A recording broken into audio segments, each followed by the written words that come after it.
বেশ কিছু গুরুত্বপূর্ণ খবর আছে আজকে আপনাদের জন্য। প্রথম যে খবরটি দিতে চাইবো, পাকিস্তানে বড় কিছু ঘটতে যাচ্ছে। ইমরান খানের দল পিটিআই এবার বড় রকম আন্দোলনে নামছে। দ্বিতীয় গুরুত্বপূর্ণ খবর, মার্কিন যুক্তরাষ্ট্রের সকল নির্দেশনা উপেক্ষা করে ইরান বলছে হরমুজ তার হাতের ইশারায় চলবে, এবং ইরান আমেরিকাকে এক প্রকার অচল করে রেখেছে। পাশাপাশি আরো বেশ কিছু আন্তর্জাতিক খবর থাকবে। আশা করি আপনাদের শুনতে আর কোনো প্রবলেম হচ্ছে না। আমি আপনাদের কমেন্ট আশা করছি, আমি তারপরে শুরু করবো। ওকে, হ্যাঁ দর্শক, আমাকে কমেন্ট করছেন অনেকেই। আমি আপনাদের কমেন্টগুলো দেখছিলাম, ভালো লাগছিল। সবার উত্তর আসলে দিতে পারলে সবচেয়ে ভালো হইতো, কিন্তু প্রথমেই সমস্যাটা হয়ে গেল সাউন্ডের যে প্রবলেমটা। সেখানে আমি আপনাদের অনেকের কথা, 24 পরগনা থেকে আমাদের এক ভাই মাসুদ, তিনি কমেন্ট করেছিলেন, আমি নাকি তার নামটা কখনো বলিনি। 24 পরগনার মাসুদ ভাই, আপনার জন্য শুভকামনা। আর আরেকটা কমেন্ট না করলেই নয়, আমাদের একজন নিয়মিত দর্শক, চট্টগ্রাম হালিশহর মাঝপাড়া চুনা ফ্যাক্টরি, ফাবিয়া তাবাসসুম, তিনি দোয়া চেয়েছেন তার নতুন জীবনের জন্য। বিয়ের পিঁড়িতে বসছেন, সেই জন্য সবার কাছে দোয়া চেয়েছেন। সবাই দোয়া করবেন, আল্লাহ তাদেরকে সুন্দর জীবনে মঙ্গলময় এবং কল্যাণকর একটা জীবন দান করেন, আজীবন তারা সুখে থাকেন এবং সকল বিপদকে আল্লাহ মুছে দিয়ে তার রহমতের চাদরে ঢেকে রাখেন। দর্শক, আসেন মূল খবরে চলে আসছে। পাকিস্তানে ইমরান খানকে অবৈধভাবে 3 বছর কারাগারে রাখা হয়েছে, এবং সবচেয়ে ইন্টারেস্টিং ব্যাপার, ইমরান খানের বিরুদ্ধে একটি মামলা ছিল না, এবং ইমরান খানের বিরুদ্ধে এখন পর্যন্ত আদালত একটি অপরাধের প্রমাণ পায়নি। কিন্তু ইস্টাবলিশমেন্ট সরকার, মানে সেনা শাসিত সরকার, ইমরান খানের উপরে প্রায় 2 সেঞ্চুরি, আমরা যদি বলি 200-র মতো ডাবল সেঞ্চুরি মামলা করেছে। এই মামলাগুলো আদালতে আছে কিন্তু প্রক্রিয়ায় নেই, মানে কার্যতালিকায় নেই। যখনই পিটিআই কোনো আন্দোলনে আসে, একটি কার্যতালিকায় আনা হয়, এনে নিম্ন আদালত একটা ভুগিযোগী রায় দেয়, কিন্তু হাইকোর্ট বা উচ্চ আদালত গড়িমসি করে এই মামলাগুলোকে টানে না। কারণ কি? উচ্চ আদালতে এই মামলাগুলো আসলে ইমরান খানের দোষ প্রমাণ হবে না। একটা দেশের সাবেক প্রধানমন্ত্রী এবং বর্তমান পাকিস্তানের সবচেয়ে জনপ্রিয় লিডার, বলতে গেলে পুরো পাকিস্তান ন্যাশনাল 80% ভোট যে পিটিআইয়ের পক্ষে, সেই দলের নেতার মামলা কার্যতালিকায় নেই। এবং সাম্প্রতিক সময় তিনি বেঁচে আছেন না মারা গেছেন, এটা নিয়ে অনেক রকম তথ্য গণমাধ্যমে আসছে। কেউ বলছে এটা মিথ্যা, কেউ বলছে এটা সত্য। তবে সত্য মিথ্যা যাই হোক, ইমরানের সাথে ইমরানের পরিবার, তার দল, কোনো আইনজীবী অনেক দিন ধরে দেখা করতে পারছে না। প্রশ্ন হলো, আদালতের নির্দেশ থাকার পরও কেন তার সাথে কেউ দেখা করতে পারছে না? এর উত্তর সেনা শাসিত সরকার দিচ্ছেও না। তাই খাইবার পাখতুনখোয়ার যিনি চিফ মিনিস্টার সোহাইল আফ্রিদি, তিনি পুরো পাকিস্তানের জাতিকে বলছেন আজ জুম্মাবার রাত সবাই যেন নেমে আসে। কারণ আজ সোহেল আফ্রিদির সাথে ইমরান খানের জেলে দেখা হওয়ার কথা আছে, এবং ধারণা করা যাচ্ছে পূর্বের মতো আজও তাকে না দেখে, মানে তাকে আর দেখতে দেয়া হবে না, বরং ফেরত পাঠানো হবে। আদালত যে নির্দেশনা দিয়েছে ইমরান খানের সাথে কজন, কবে, কিভাবে দেখা করবে, সে নির্দেশনাও জেল কোর্ট বা জেলার মানছে না, কারণ জেলার চলছে পাকিস্তানের ইস্টাবলিশমেন্টের নির্দেশে। তো আফ্রিদি আজকে বলেছেন যে, মানে সোহেল আফ্রিদি বলেছেন যে আজকে পুরো পাকিস্তানের জাতি ইয়াউমে আজাদি, যেটা তাদের, সেই ইয়াউমে আজাদির জন্য সবাই নেমে আসবেন। 2টো ফ্ল্যাগ বহন করবেন, একটা পিটিআইয়ের ফ্ল্যাগ, একটা পাকিস্তানের ফ্ল্যাগ। যেহেতু আজকে অজস্র না, আজকে লক্ষ লক্ষ মানুষ রাস্তায় নামবে ইয়াউমে আজাদির জন্য, তো সেই হিসেবে বুঝতে পারছেন তো, পাকিস্তানের জন্মের তারিখ 14 আগস্ট, সেটাকে ইয়াউমে আজাদি বলা হয়। আর ভারতের 15 আগস্ট। আর আমার জন্মদিন 2রা আগস্ট, যদিও আপনাদেরকে বলিনি কখনো, তো বললাম আর কি, চামে। এখন বিষয়টা হলো যে এই 14 তারিখে কেন্দ্র করে আজ রাতে পুরো পাকিস্তানের জাতি রাস্তায় নামবে, এবং পাকিস্তানের স্বাধীনতা বা জন্মের যে ডেট, সেই ডেটে সবাই পাকিস্তানের জন্য মানে তারা একটা উদযাপন করবে, এবং এটিকে কোনোভাবে পাকিস্তানের এস্টাবলিশমেন্ট আটকে রাখতে পারবে না। ধারণা করা হচ্ছে পিটিআই এই সুযোগটি কাজে লাগাবে এবং পুরো পাকিস্তানে ইমরান খানের মুক্তির দাবিতে তারা আজকে সড়কে নামবে। আজকে রাতটা হবে পাকিস্তানের জন্য খুব টার্নিং পয়েন্ট, কারণ কত লক্ষ পিটিআই নামবে এই সুযোগটি ব্যবহার করতে এবং কি ঘটতে পারে সবার নজর থাকবে সেই দিকে। পাশাপাশি যদি আজকে সোহেল আফ্রিদির সাথে খাইবার পাখতুনখোয়ার চিফ মিনিস্টার তাকে ইমরান খানের সাথে দেখা করতে না দেয়া হয়, 27 তারিখ অর্থাৎ এই মাসের 27 তারিখে 20 থেকে 25 লক্ষ জনগণকে নিয়ে তিনি লং মার্চ শুরু করতে যাচ্ছেন সেই ঘোষণা আসছে। অর্থাৎ পাকিস্তানের রাজনীতিতে পিটিআই নতুনভাবে আবার রাজপথে নামার ঘোষণা দিয়েছে এবং বলা হচ্ছে যে পাকিস্তানের জাতি ইমরান খানের মুক্তির অপেক্ষায় থাকলেও আমাদের দেশের মতো আর কি, যে এই জাতি সেনাবাহিনীর বিরুদ্ধে দাঁড়াতে পারছে না। বাংলাদেশে শেখ হাসিনার বিরুদ্ধে দাঁড়ানো হয়েছে, 1400 বা 2000 মানুষ জীবন দিয়েছে, কিন্তু পাকিস্তানিরা প্রাণ দিচ্ছে অকাতরে। সত্য কথা, পিটিআইয়ের অনেক লোক মারা গেছে এই মুক্তি আন্দোলনের জন্য, কিন্তু নেতারা পালিয়ে যায়। যেমন বাংলাদেশের বিএনপি নেতারা সবসময় পালিয়ে যায়। এনসিপি বা বৈষম্য বিরোধীরা তাদের যদি ক্ষমতায় না বসাতো, আগামী 300 বছরও বিএনপি ক্ষমতায় আসতে পারতো না। এটা বিএনপি নেতাদের বক্তব্য এবং আওয়ামী লীগেরও বক্তব্য, এবং বিএনপি তাই ভেবেছিল। তো বৈষম্য বিরোধী আন্দোলন থেকেই আজ বিএনপি ক্ষমতায় বসে তারা সব আবার ভুলে গেছে। এটা খুব ইন্টারেস্টিং একটা ক্যারেক্টার। তো বলা হচ্ছে যে হাসিনার আন্দোলন, জামাত এবং বিএনপি হাসিনাকে কিচ্ছু করতে পারেনি। এই দুটো দল বহুত আন্দোলন করছে, বহু জীবন দিয়েছে, কিচ্ছু হয় নাই। কিন্তু বৈষম্য বিরোধী আন্দোলনে তারা হাসিনাকে বিদায় করেছে ক্ষমতা থেকে এবং দেশ ছেড়েছে। কিন্তু মজার বিষয় হলো বিএনপির হাজারো নেতাকর্মী রাস্তায় নামতো, কিন্তু নেতারা বাসে দিল্লি সব পালাতো। আবার সেই নেতারা এখন অনেকটা দেশপ্রেমের শিখান এবং তারা বড় বড় পদে বসে গেছেন। আবার সবচেয়ে বড় কথা, সেই নেতাদের চেয়ে বেশি বসে গেছে হাইব্রিড এবং আওয়ামী লীগ থেকে টাকা দিয়ে ঢুকে যাওয়া অনেক বড় বড় আওয়ামী লীগের এখন বিএনপি সেজে গেছে। আর প্রকৃত বিএনপির এখন গুপ্ত হয়ে গেছে, মানে তাদেরকে এখন গুপ্ত বলা হয়। তো পাকিস্তানের ভেতরে ইমরান খানের দল যতবার নেমেছে ততবার তাদের উপর ক্র্যাকডাউন শুরু হয়েছে। অজস্র মানুষ সেনাবাহিনীর হাতে বা রেঞ্জার্স, এফসি বা পুলিশের হাতে প্রাণ দিয়েছে। কিন্তু দল মানে পাকিস্তানের মধ্যে যেটা হয়, সেনাবাহিনী সে 47 থেকেই ক্ষমতা কেন্দ্রে বসে আছে। আমরা যতই বলি ইমরান খান ক্ষমতায়, নওয়াজ শরীফ ক্ষমতায়, বা পিপলস পার্টি ক্ষমতায়, বা বেনজির ক্ষমতায়, আসলে ক্ষমতা থাকে সেনাবাহিনী। কারণ ইমরান যে লড়াইটা শুরু করেছেন, মুক্তির যে লড়াইটা, এটা সেনাবাহিনীর বিরুদ্ধেও এবং পাকিস্তানের কুরাজনীতির বিরুদ্ধে, দুর্নীতির বিরুদ্ধে। কিন্তু ইমরান খানের বিরুদ্ধে যখন সেনাবাহিনী দাঁড়িয়ে গেল, সুবিধাটা নিল পিপলস পার্টি আর মুসলিম লীগ নুন। তারা যদি এখন ইমরানের সাথে সারিতে এসে দাঁড়িয়ে বলে যে আমরা সবাই মিলে ইস্টাবলিশমেন্টের এই ক্ষমতার বলয়টা ভেঙে দিতে চাই, তাহলে সম্ভব। যেমন বাংলাদেশ, ভালো করে দেখবেন, একটা অদৃশ্য শক্তি বাংলাদেশের সবকিছু কন্ট্রোল করে, যেটাকে আমরা ইস্টাবলিশমেন্ট বলি। তাদের ইচ্ছাই কেউ দেশে আসতে পারে, তাদের ইচ্ছায় কেউ প্রধানমন্ত্রী হতে পারে, তাদের ইচ্ছায় কেউ সরকারে বসে, তাদের ইচ্ছায় খুন, গুম, ক্রস বা সব চলে। তো পাকিস্তানের অবস্থাটা ঠিক সেরকম। তো ইমরান খানের জন্য আজ রাত বড় কিছু ঘটবে পাকিস্তানে, এবং যদি আজকে ইমরান খানের সেই চিফ মিনিস্টার খাইবার পাখতুনখোয়ার সোহেল আফ্রিদি দেখা করতে না পারেন, 27 তারিখ পুরো পাকিস্তান লং মার্চে একটা বড় রকম আন্দোলনে যাচ্ছে। আসেন 2 নম্বর খবর আপনাদের জন্য। এবার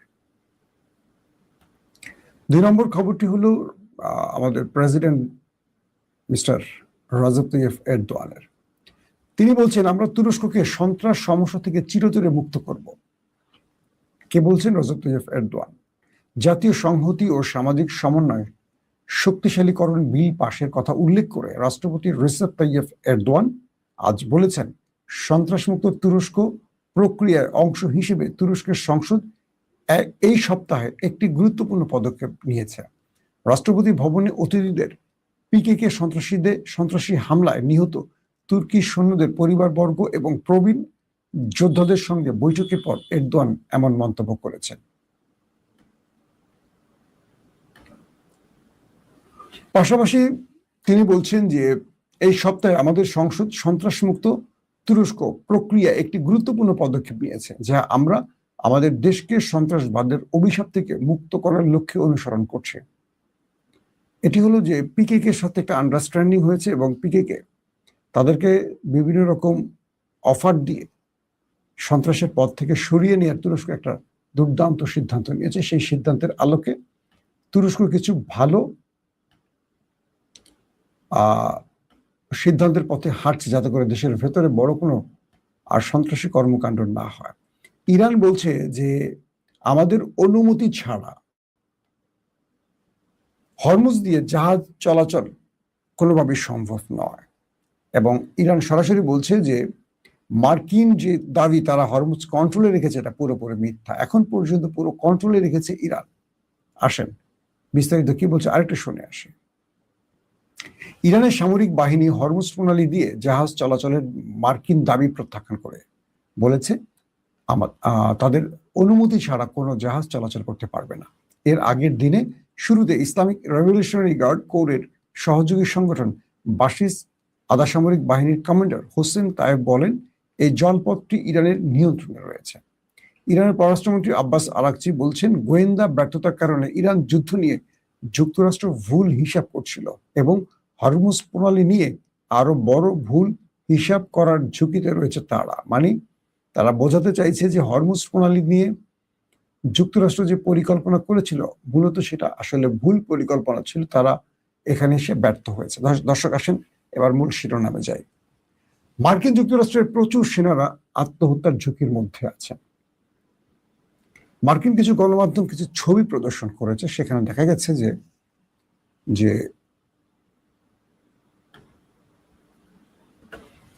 প্রচুর সেনা, আপনারা তো দুদিন আগের খবর পেয়েছেন যে অনেক সেনা নিজেরা নিজেদের মধ্যে গোলাগুলি করে প্রাণ হারিয়েছে। তো এবার বলা হচ্ছে যে অনেক সেনা সুইসাইড করতে গেছে। কারণ কি? তারা প্রায় 1 বছরের মতো সমুদ্রে আটকা আছে, পরিবার থেকে বিচ্ছিন্ন, ঠিক মতো যোগাযোগ করতে পারছে না। তাদের খাবারের যে ছবি গণমাধ্যমে দেখিয়েছে আমেরিকার, সেই খাবারের মান দেখে বোঝা যাচ্ছে যে তাদের লাইফে কি ভয়াবহ দুর্গতি বা দুর্ভোগ চলছে। এবং এই যুদ্ধের নাম করে আমেরিকা তার সেনাদেরকে সাগরে আটকে রেখে তাদের উপর যে নির্যাতনটা হচ্ছে, এটাকে বা সহ্য করতে না পারে প্রচুর সেনা সুইসাইডের পথ বেছে নিয়েছে। অনেকে ট্রমাটাইজ, অনেকে মানসিকভাবে ভারসাম্যহীন হয়ে পড়েছে। অর্থাৎ ইরানকে নতুন করে মিসাইল মেরে তাদের শত্রুদের মারতে হচ্ছে না, অটোমেটিক খোদাই গজবে তারা শেষ হয়ে যাচ্ছে। কল্পনা করা যায়? এটা কি আপনি হালকাভাবে নেবেন? নিজেরা নিজেদেরকে মেরে ফেলছে, নিজেরা ট্রমাটাইজ হয়ে যাচ্ছে, নিজেরা মানসিক প্রতিবন্ধী হয়ে যাচ্ছে। যাদেরকে আনা হয়েছে যুদ্ধের জন্য তারা নিজেরাই এখন অসুস্থ হয়ে কি বলবো মৃত্যুর পথে চলে যাচ্ছে। এদের পরিবারগুলো সেনাবাহিনীর যিনি নৌবাহিনীর যিনি প্রধান তার কাছে দাবি করেছেন যেন তাদেরকে বন্দরের কাছাকাছি কোনো একটি জায়গায় চিকিৎসার ব্যবস্থা করা হয়। No tension. আসেন এখন বিষয়টা কি দাঁড়াচ্ছে। মার্কিন যুক্তরাষ্ট্র ইরানে একটা স্থল অভিযানের যে পরিকল্পনা করেছে, ইরান এই ব্যাপারটি অগ্রিম জেনে গিয়ে তারা কিছু বার্তা দিয়েছে। আজকে ইরানের গুরুত্বপূর্ণ কয়েকটি অফিসিয়াল বক্তব্য এসছে এরকম যে আমেরিকাকে মোকাবেলার জন্য স্থল অভিযানের জন্য ইরানও বিকল্প পথ বেছে নিয়েছে, এবং সেখানেই সৈয়দ আমাদের মুস্তফা খামেনি তিনি 6 জন উচ্চ পদস্থ সামরিক কর্মকর্তাকে বিভিন্ন পদে পদায়ন করেছেন, এবং এরা অধিকাংশ আয়াতুল্লাহ আলী খামেনির খুব বিশ্বস্ত ছিলেন। বলা হচ্ছে যে ইরান আমেরিকার বিরুদ্ধে একটা বড় যুদ্ধের জন্য এই পুরো পরিকল্পনাটি সাজিয়েছে, এবং Iran plan A, plan B, plan C এবং ডি, এই 4টি ক্যাটাগরিতে তার প্ল্যান সাজিয়েছে। আমি প্ল্যান এও বলেছি, গতকালকে প্ল্যান বি বলেছি। সেটা হলো ইরানের ভেতরে যদি আমেরিকা স্থল অভিযান চালায়, সেক্ষেত্রে ইরানের মূল টার্গেটটা হলো তারা আমেরিকাকে ঢুকতে দেবে, এবং আমেরিকা যখন ঢুকবে এই দেশটির ভেতরে তখন যত সম্ভব সেনাদের জীবিত আটকাবে এবং একটা বড় গ্রুপকে হত্যা করবে। যাদেরকে সহজে জীবিত আটকাতে পারবে এদেরকে দিয়ে ইরান বড় দাবি বাস্তবায়ন করবে। এই দাবিগুলোর মধ্যে ইরানের যে দাবিগুলো রয়েছে পূর্বের 15টি দাবি, সবগুলো দাবি থাকবে। পাশাপাশি বিশাল অঙ্কের বিলিয়ন ট্রিলিয়ন ডলারের দাবি আসবে। অর্থাৎ এ যাবৎকালে ইরানের যত টাকা আটকানো হয়েছে, যত টাকা ক্ষতি হয়েছে, যত ক্ষতি হয়েছে এই যুদ্ধে, ইরানের ভেতরে মার্কিন ইসরায়েলি হামলা যত ক্ষতি হয়েছে, সব ক্ষতিপূরণ তার বিশাল সংখ্যক সামরিক সদস্যদের আটকে দিয়ে আদায় করবে। যেটা হামাস করে থাকে, যেটা হিজবুল্লাহ করে থাকে, দখলদার সেনা পেলেই আটকে দেয়, তার আগে মারে না, আটকে দেয়।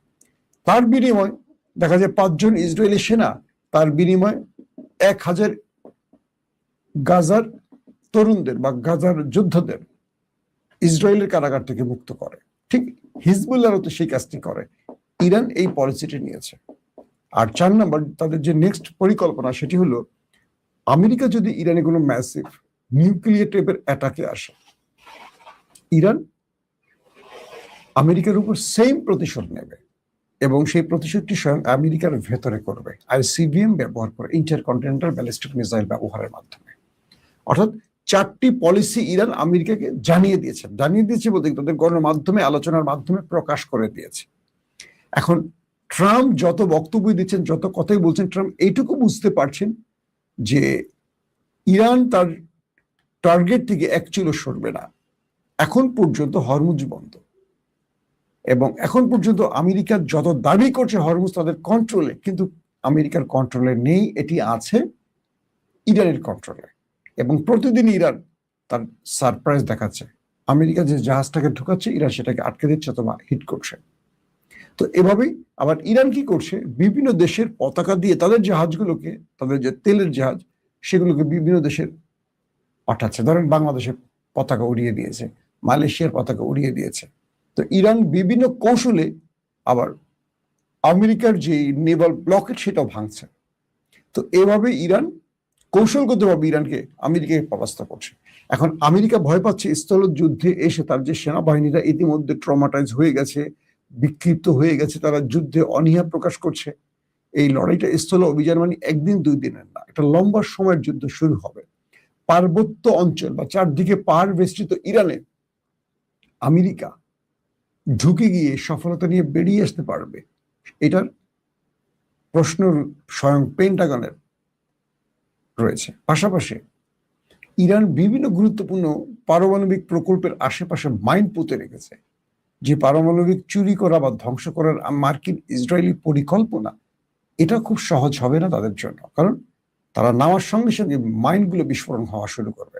তো এরকম কয়েকটা স্তরে ইরানের যে পরিকল্পনা, ইরান এই পরিকল্পনার মাধ্যমে আমেরিকাকে এই বার্তা দিয়েছে যে তুমি শেষ পর্যন্ত আমার শর্ত মেনে আমার কাছে আসবা, আর যদি তুমি যুদ্ধের পথ বেছে নাও, ইরান তোমার জন্য প্রস্তুত আছে। কারণ ইরান তোমাকে তার চেয়ে বড় সারপ্রাইজ দেওয়ার জন্য প্রস্তুত। কারণ তুমি হরমুজ ইস্যুতে বা এই যুদ্ধে তুমি যা যা করেছো, তুমি দেখেছো যে ইরান তার সিদ্ধান্ত থেকে এক পা পিছিয়ে সরে যায়নি। এটি আজকে ইরানের স্টেটমেন্ট। এবং আব্বাস আরাকচি এটিও বলেছেন যে তাদের কাছে ভুল গোয়েন্দা তথ্য আছে, যে তথ্যের আলোকে তারা ইরানে অ্যাটাক করেছে, সেই অ্যাটাকগুলো ইতিমধ্যে তারা ব্যর্থ হয়েছে এবং আমেরিকা নিজেই হাতে পায়ে ধরে যুদ্ধবিরতি নিয়েছে। সো আমেরিকাকে আগামী দিনে বড় মাসুল যদি দিতে না হয়, তাহলে তারা এখন যুদ্ধ বন্ধ করে নেভাল ব্লকে তুলে দিয়ে শর্তগুলো মেনে এই অঞ্চল ছেড়ে যাওয়া উচিত। এটা হলো আব্বাস আরাকচির আজকের বক্তব্য। দর্শক, আপাতত এখনকার মতো বিদায় নিচ্ছি। প্রত্যেকে ভালো থাকবেন। আল্লাহ হাফেজ। ওপেন দাইস মানে সত্যকে সত্য বলা, মিথ্যেকে মিথ্যে বলা। আমরা শোনা কথা নয়, চোখে যা দেখি তাই বলি।